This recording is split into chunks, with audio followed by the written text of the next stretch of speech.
媚珠真的是太聪明了，她不仅会翻窗，她竟然还会开门。如果她是推开的也就算了，可她还偏偏是拉开的。她才是一只6个多月大的熊猫宝宝啊！媚珠真的一直在刷新大家对她的认知。只见她用指甲抓着门边，把门打开一个缝隙，用另一只手把门打开，然后把脑袋挤进去，紧接着就这么顺利的出来了。媚珠表示，我也是上班的，也属于员工，理应走员工通道。有时候媚珠把门打开，还会先观察一下有没有被饲养员发现。她看香香姐在旁边，就假装玩门框，想等香香姐不注意，再趁机溜走。结果她最后还是被抓住了，于是她便耍赖皮似的埋下脑袋，尝试做最后的反抗。因为媚珠现在总喜欢开门逃跑，大梁就趁机逗她。他故意给门留了一个小缝隙，然后用手牢牢地拽着门，所以无论媚珠怎么用力扒拉，他都打不开，把媚珠也是急坏了。由此看来，媚珠喜欢咬大梁也不是没有道理的。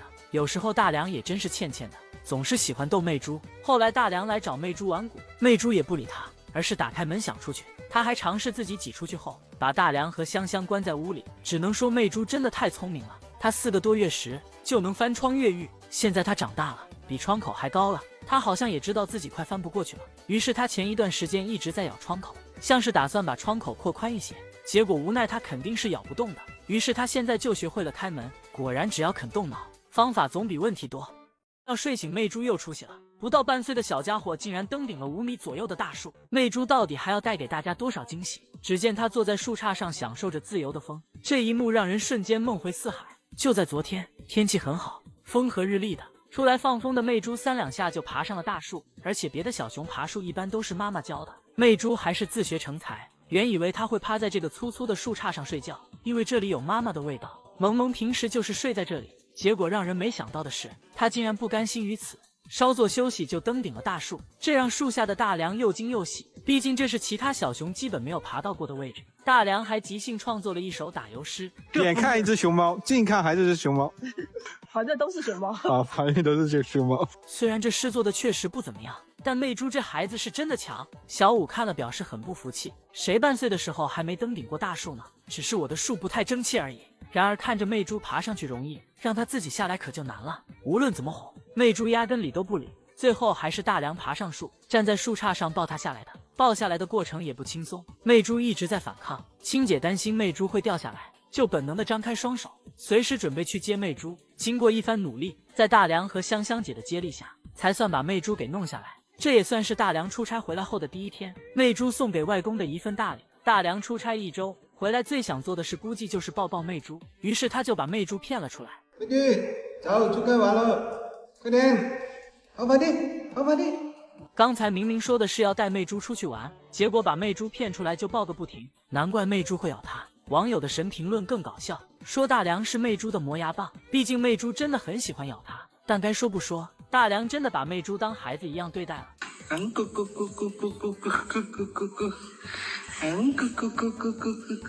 此刻大梁应该是全网粉丝最羡慕的男人了，只是大梁你再这样下去，又要被青姐点名批评了。真的要被老宋牵着爱宝的这一幕笑死了。起因是在树上玩耍的小田瑞突然倒挂在树杈上，把脑袋钻进了防爬围栏和大树的空隙里，结果自己没抓稳，就这么水灵灵的掉进去了。小田瑞掉进去的一瞬间，爱宝和辉宝也很着急，饲养员得知后也立即采取紧急措施解救瑞宝。首先第一步就是要把爱宝引开，只见老宋用绳子拴住一根胡萝卜，走到靠近爱宝的地方，把胡萝卜丢在地上，引起爱宝的注意，然后再慢慢的拉着胡萝卜往门口走，确保爱宝距离瑞宝有足够的安全距离后，老宋便停下来让爱宝拿到胡萝卜，并且示意老姜那边开始行动。但他并没有松开手里的绳子，而是爱宝拿着拴胡萝卜的一头，老宋牵着另一头，这样可以防止爱宝拿上吃的直接折返回去，也是为了给老姜那边多争取一些时间。爱宝一边吃着胡萝卜，一边扭头看着瑞宝的方向，内心 OS： 闺女你再坚持一下，妈妈被一个胡萝卜困住了，等我消灭它，立刻就去解救你。而老姜这边也是紧急拿来大剪刀，把捆绑竹子的绳子剪开，破除防爬维护，争分夺秒的解救瑞宝。瑞宝也在尝试着向上爬，努力自救。因为破除竹子的声音很大，担心闺女安危的爱宝还是扔下了手里的胡萝卜去找瑞宝。老姜看到爱宝回来了，也只好赶紧撤离。幸好瑞宝经过自己的努力，竟然自己从上面爬了出来。瑞宝安然无恙的下树后，辉宝还在一直生气的扒拉着竹子，这模样像是在给姐姐报仇。坏竹子，敢欺负我姐姐，看我不打死你！而爱宝则是紧紧地抱住了瑞宝，像是在安抚受到惊吓的闺女。看爱宝当时的表现，应该也是心疼坏了。看到这一幕，感觉他们好像真的什么都懂。虽然他们不会说话，但是他们表达爱和关心的方式都是可以感受得到的。据比利时的三兄妹天宝和宝弟宝妹回国了，从他们乘坐的转运箱就能看出天堂动物园的用心程度。2014年，比利时为了迎接星辉和好好的到来，斥巨资打造了中式园林风的熊猫馆，但他俩的活动场就有5300多平方，周围种了4万坪的竹林，全是从四川引进的熊猫最喜欢的品种，场地也是模拟了四川的环境。最厉害的是，天堂动物园还打造了一个模拟洞穴，常年温度都在10到20度，非常适宜大熊猫生活。这个洞穴通风采光也很好，而且他们为了保证饲养团队的专业化，还从中心挖走了野培组的优秀饲养员刘洋，负责照顾星辉和好好的饮食起居。2年后，星辉和好好的第一个孩子出生了。天堂动物园进行了隆重的征名活动，最后天宝一名高票入选，寓意天赐的宝贝。天宝在比利时可以说是超级巨星，有一位80岁的爷爷，为了可以每天看到天宝，就在动物园附近定居下来，自此风雨无阻，基本每天都会过来看天宝。他的家里也摆满了天宝的照片，而且天堂动物园的创办人董博是天宝的头号粉丝，在他的眼里，别的小熊有的玩具，天宝必须也要有。他有时候会在那个就是一些软件上，然后看到熊猫有一些的玩具，然后他会给我发一个图过来，他说我们天宝有，我说没有，他说做别的有的我们也有。随着天宝的慢慢长大，天宝继承了他爸爸妈妈非常好的基因，就是胃口也非常棒。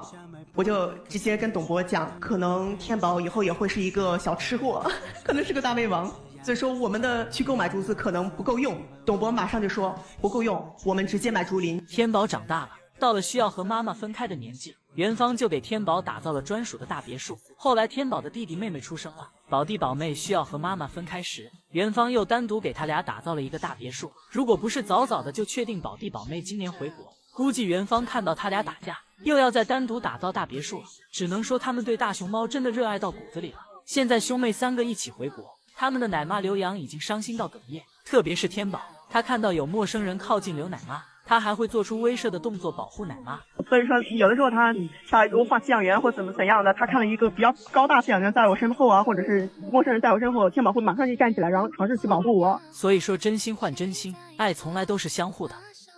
香港海洋公园现在可热闹了，2只变4只，4只变6只，不到1年的时间，就一跃成为了熊猫大户。有大家熟悉的老面孔，也有初来乍到的新面孔，还有2只养成系的港产熊猫宝宝，老中青全齐了。安安和可可一经展出，就引起了不小的轰动。2只小家伙非常活泼，公开营业的第1天，安安就可以大大方方的正对着游客吃播了。可可更厉害，直接趴在玻璃上和游客贴，还和梁咏琪来了个近距离互动。他们2个能如此社牛，肯定和饲养团队的尽心付出有着莫大的关系。安安和可可的颜值更是没得说了。安安随了林冰妈妈高大的身材，是标准的浓颜系大帅熊，而且他还是中兴有名的越狱大王。香港人民听说后也是开心坏了，打算拿着麻袋蹲守公园门口碰碰运气。只是去的时候要多带2个人，毕竟安安1.8米的大高个，200大几十斤的体重，确实有点不好抱。可可长得很甜美，却有着小辣椒般的性格，她非常的活泼，是官方亲自认证的假小子，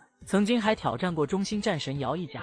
他也是一个拆家毁树的小能手。随着莹莹的龙凤胎宝宝顺利出生，香港人民的腰杆都挺直了，再也不用羡慕别家晒娃了，这下自己也可以体验养成系的快乐。2只熊猫宝宝不仅随了爸爸妈妈的高颜值，还超级的活泼可爱。刚满1个月的时候，姐姐就能摆出咸蛋超人的经典动作，弟弟则会甜甜的冲着镜头 say hello。姐姐看似文静，但当弟弟路还不会走，却敢调皮的挑衅姐姐时，还是被姐姐血脉压制了。弟弟表示已老实，但下次还敢。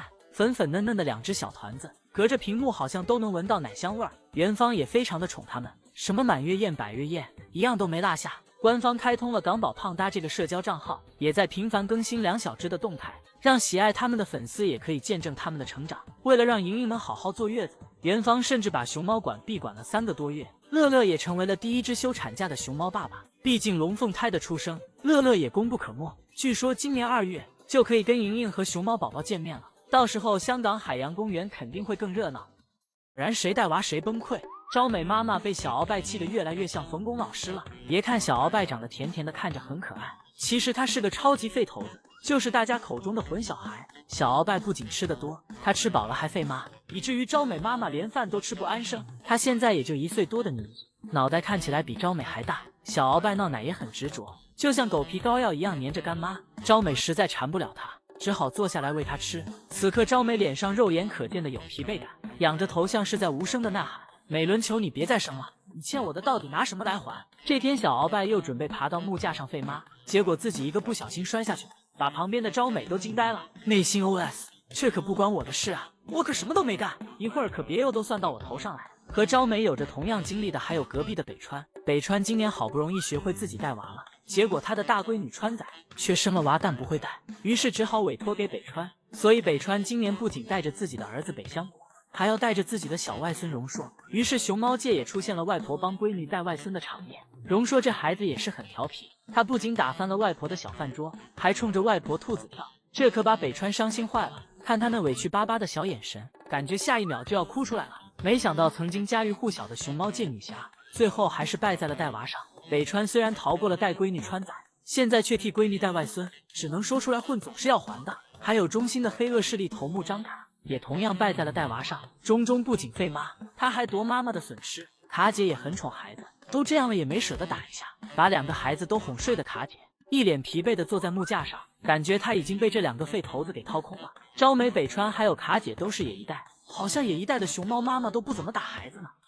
这被锁喉的大熊猫就是长隆的大眼仔帅帅。帅帅不仅长了一张圆圆的脸，而且他的眼睛又大又亮，是标准的大帅熊。有很多网友分不清帅帅和酷酷，虽然他俩都是浓颜系，其实也很好分辨。长得帅气的是帅帅，长得好笑的是酷酷，脸比圆规画出来还要圆的是帅帅，五边形的是酷酷，爱生气表情严肃的是帅帅，整天乐呵喜欢咩咩叫的是酷酷。帅帅是3姐弟中出生体重最轻的一只，只有83克。当年菊笑妈妈看他太小，直接就放弃了，被饲养员带去育幼箱进行照顾。后来帅帅一直不停的吃，凭借自己的本事吃成了3姐弟中的首重，也是最会撒娇讨妈妈欢心的那一个。因为帅帅比较凶，不像酷酷那样喜欢和人亲近，所以他也是3姐弟中咬人最多最狠的一只，以至于时隔多年，当有人让青姐用一个词形容帅帅时，青姐的第一反应竟然是狠。我出来就有一个词儿，狠。哎，这孩子真是狠，他咬人的时候那个狠，所以说呢，你这都过多少年了？他小的时候呢，1岁多的时候咬我们，他现在寻思还都疼。也难怪帅帅小时候是大梁照顾的最多，毕竟女生力量小，更加治不了他。我们跟青姐3个人喂猫的时候呢，你跟青姐是抢着酷酷的，你就去选帅帅。我是没得选，不是选帅帅。他有时候他不吃不喝旁门奶，他都要咬你一下。他的性格感觉像秀智魅族目前的一个状态。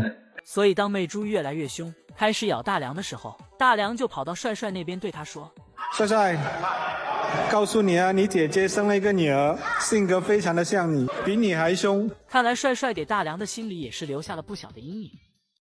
笑过了没啊？笑过没有，帅乖？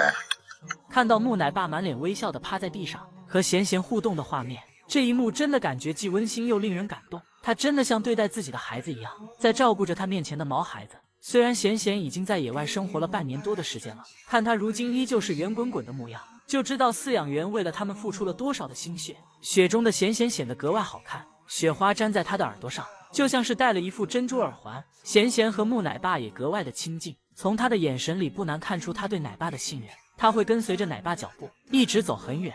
这种信任也是木奶爸日夜陪伴和守护的结果。这次天台山下大雪，贤贤母子开心坏了。大晚上，贤贤倒挂在树上和儿子玩耍。由于母子俩半夜玩嗨了，以至于木奶爸第2天过来给他送早餐，喊了很久才把贤贤喊过来。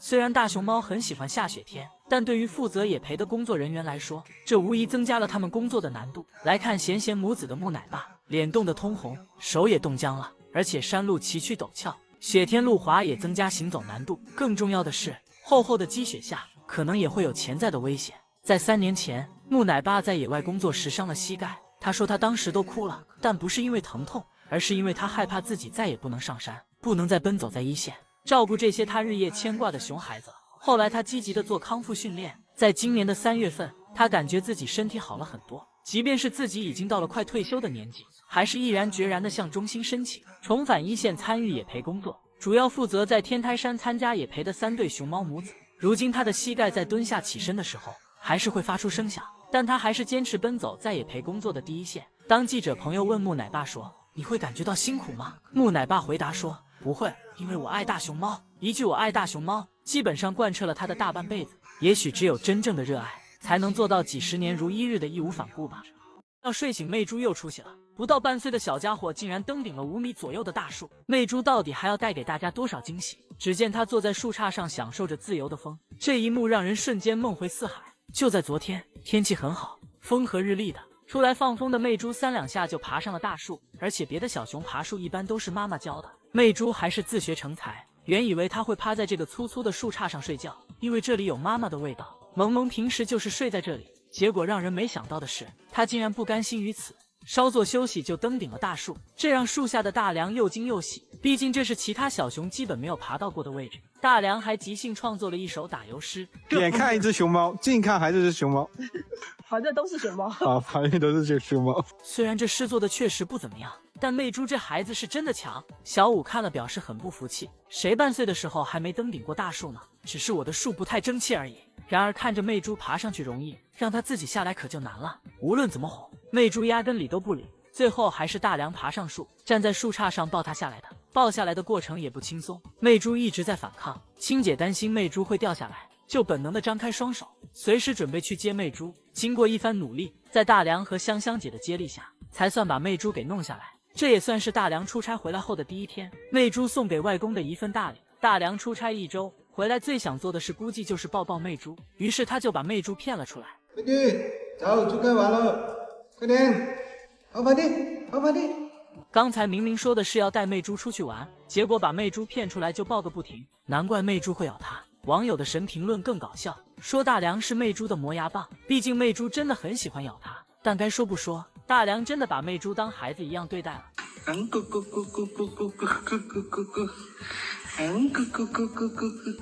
此刻大梁应该是全网粉丝最羡慕的男人了，只是大梁你再这样下去，又要被青姐点名批评了。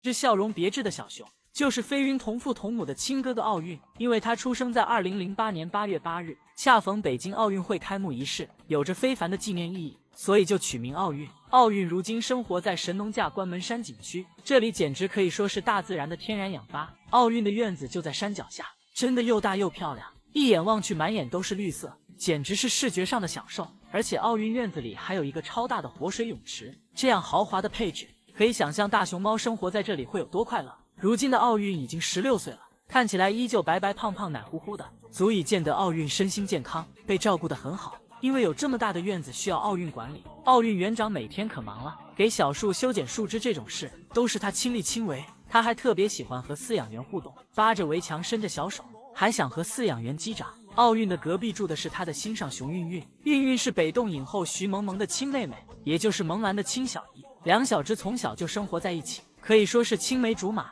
奥运与爸爸卢卢的暴脾气不同，他的性格非常的温顺，平时就连韵韵都打不过，还曾被韵韵一巴掌扇下木架。虽然韵韵偶尔会凶他，奥运还是喜欢的不得了，即便是隔着围墙也要追着韵韵跑。但韵韵多数时间都是对奥运的爱是已读不回的状态。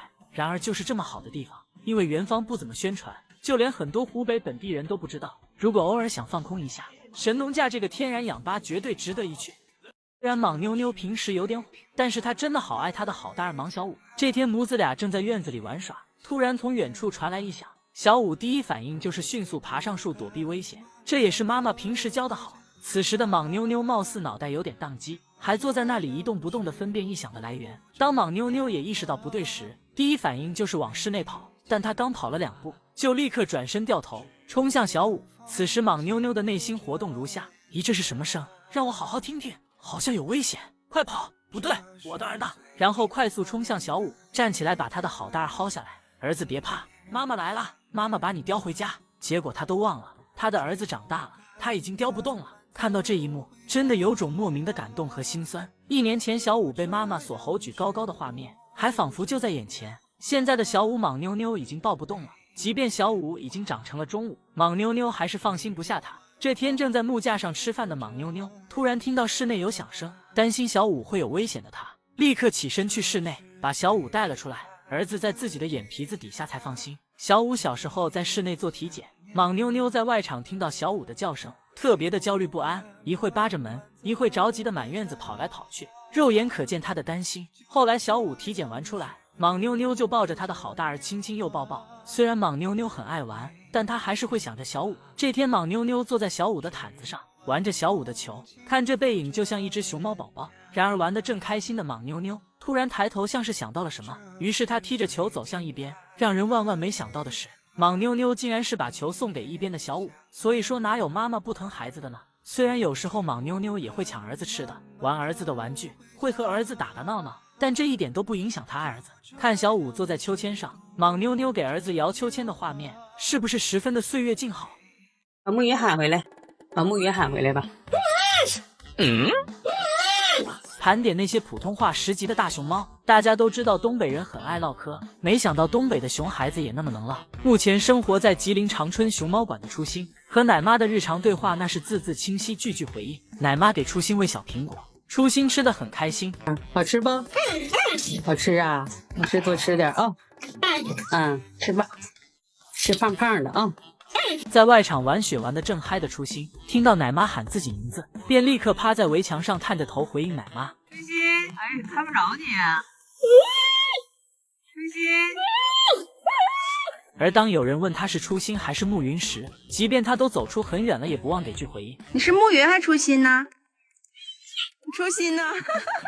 虽然初心和暮云是从小一起玩到大的玩伴，但两个小家伙的性格却是截然不同。初心生物钟很准时，到了下班点就会主动来到门口等着回家。暮云则喜欢拖堂，每次都要喊他很久。有一次初心又早早的守在门口着急下班，但奶妈说暮云还没回来，要等他一起，于是让他去喊暮云。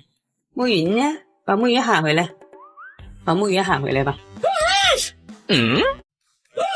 结果初心真的能清晰地喊出暮云的名字，这普通话标准的程度和他远在大连的叔叔金虎有着一拼。金虎可以做到无障碍和奶妈对话。我喜欢泳泳，说喜欢泳泳，说喜欢妙音。哎呦我天哪！好，我知道了，你喜欢妙音呗？哎呀，喜不喜欢飞云？啊？因为王雪奶妈总喜欢逗金虎，所以金虎还会和王雪奶妈吵架。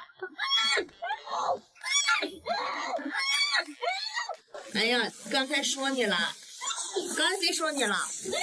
果然金虎不会让任何一句话掉在地上，他都能接得住。怪不得有传闻说，当年计划让金虎参演一部电视剧来饰演飞云的老公，结果在对戏的时候，演员说一句台词，金虎就嗯一声，而且他还不挑人，哪个演员说话他都嗯，把导演都嗯无语了。最后只好让妙音女扮男装顶替他。而他的好外甥萌兰从小也是个嘴炮，一群小熊都在等吃的，就他叫的最欢了。我回来了。你咋了？据说因为他话实在太多，小伙伴们嫌他太吵，还曾把他推进沟里。萌兰也可以和发姑奶爸无障碍交流。60多斤啊！也小点你60多斤了。来，胖儿，胖儿，胖儿，宝贝儿。大家还知道哪些语言天赋异禀的大熊猫呢？前这位正在享受刀削面服务的小家伙叫诚实，因为是诚记妈妈第10个孩子，故按谐音取名诚实。诚实小时候特别与众不同，是一身灰白配色，他也是同样拥有灰白配色的季憨憨的小舅舅。诚实从出生就是一只特别的存在，他是2016级的老幺，出生体重却足足有204克。要知道大熊猫幼崽出生体重一般在100克出头，他的外甥女程浪出生时只有42.8克。诚实从小就肉嘟嘟的，深得大家的喜欢，美奶妈也是经常抱着亲个不停，因为她灰白的毛色和胖乎乎的模样，也因此得了很多的外号，比如小灰灰、肥灰、肥肥等。而且因为诚实从小表情就特别严肃，也被大家喊作老干部。因为诚实出生的比较晚，所以刚开始的时候总是和小伙伴不赶趟。别熊睡婴儿床的时候，诚实在睡育幼箱，别熊出去晒太阳，他还只能睡婴儿床。最后好不容易可以和大家一起玩了，结果不是哥哥七就是姐姐打。他们这集不仅有饭霸梅兰肉帮，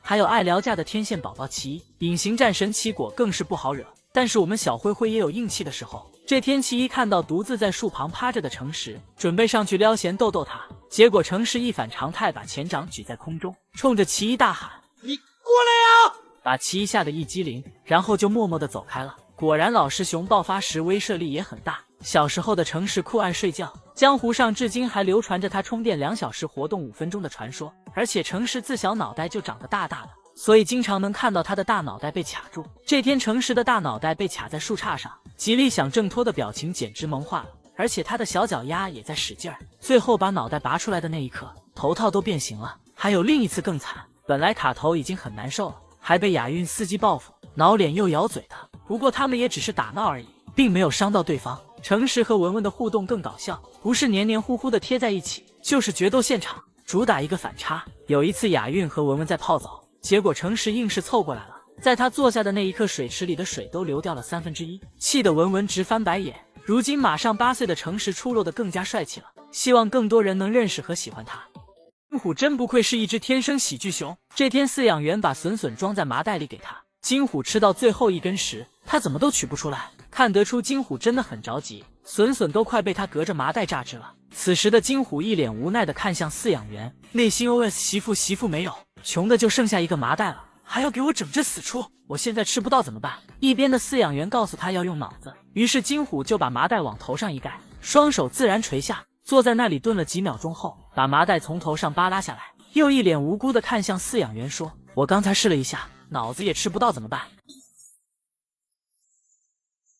金虎这是在给大家生动演绎，脑子是不会吃笋笋的，而且金虎能吃能拉，他虚虚的姿势放在整个熊猫界也是相当炸裂的存在，真害怕他会一不小心滋到嘴里。而且奶妈说金虎一晚上就能造11公斤的青团。金虎，你这个大吃货，今天早上拉了11公斤的粪便，我都拎不动了。老光棍金虎晚上偶尔也有睡不着的时候，他失眠的时候就玩自己造的那11公斤的青团。聪聪熊就公开吐槽说，金虎把他的便便汤均匀地涂抹在了内舍的墙上和地上，以及他的喝水盆里。即便金虎那么能造，当天值班打扫圈舍的奶妈还在为孩子辩解，说金虎这是绘画天分。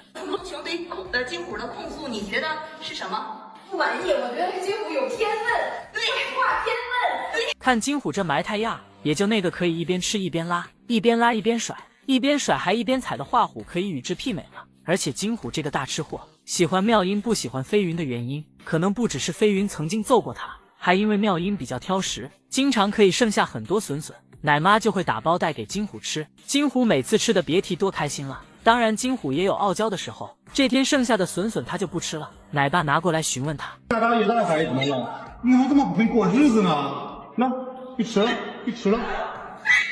我是有钱家的贼，我不吃生的，我不要。你看，等一会儿我给你扔了呢。去过。这一句扔掉说的老清晰了，而且他还因为说了他浪费，自己趴在轮胎上生气。后来奶妈哄了好久才把他哄好，真的好喜欢金虎这个嘤嘤怪啊！打扫卫生的临时工，到如今家喻户晓的也陪专家。穆世杰和大熊猫的情缘到底能有多传奇？只是一次偶然的机会，穆世杰见到了误闯村庄的大熊猫，他瞬间被眼前憨态可掬的黑白团子吸引了。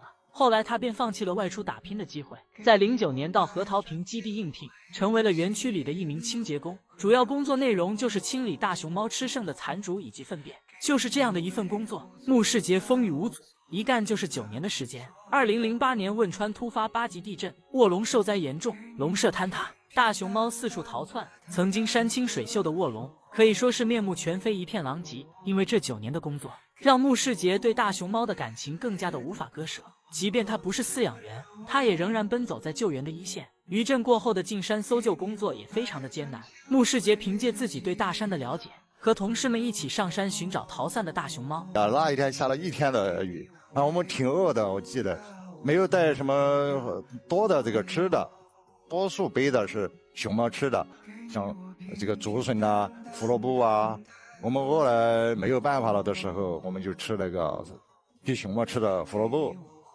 这样回来了的时候，我记得每个人身上全身是湿透了的，而且都是血迹斑斑的，全身上滴满了的那个蚂蟥。搜救工作结束后，大熊猫也都被转移到其他的地方。穆世杰本以为他和大熊猫的情缘到此结束了，没想到在他去和基地领导告别的时候，却迎来了意外的收获。穆世杰被破格录用为正式的饲养员，自此以后的10几年里，他基本都在也陪工作的一线，因为经常走山路，他的膝盖出了问题。我这个膝盖做了手术，它的咔嚓咔嚓的响。我在和他们基地养了3年的我的膝盖，当时我是哭了。我哭的是，我可怜我的腿跑不起你来了，不能陪他们了。尽管他已经到了快退休的年纪，他还是申请回到一线工作。其实像木奶爸一样的饲养员我们有很多，即便他们很少出现在镜头前，却同样把大熊猫当作自己的孩子一样珍爱。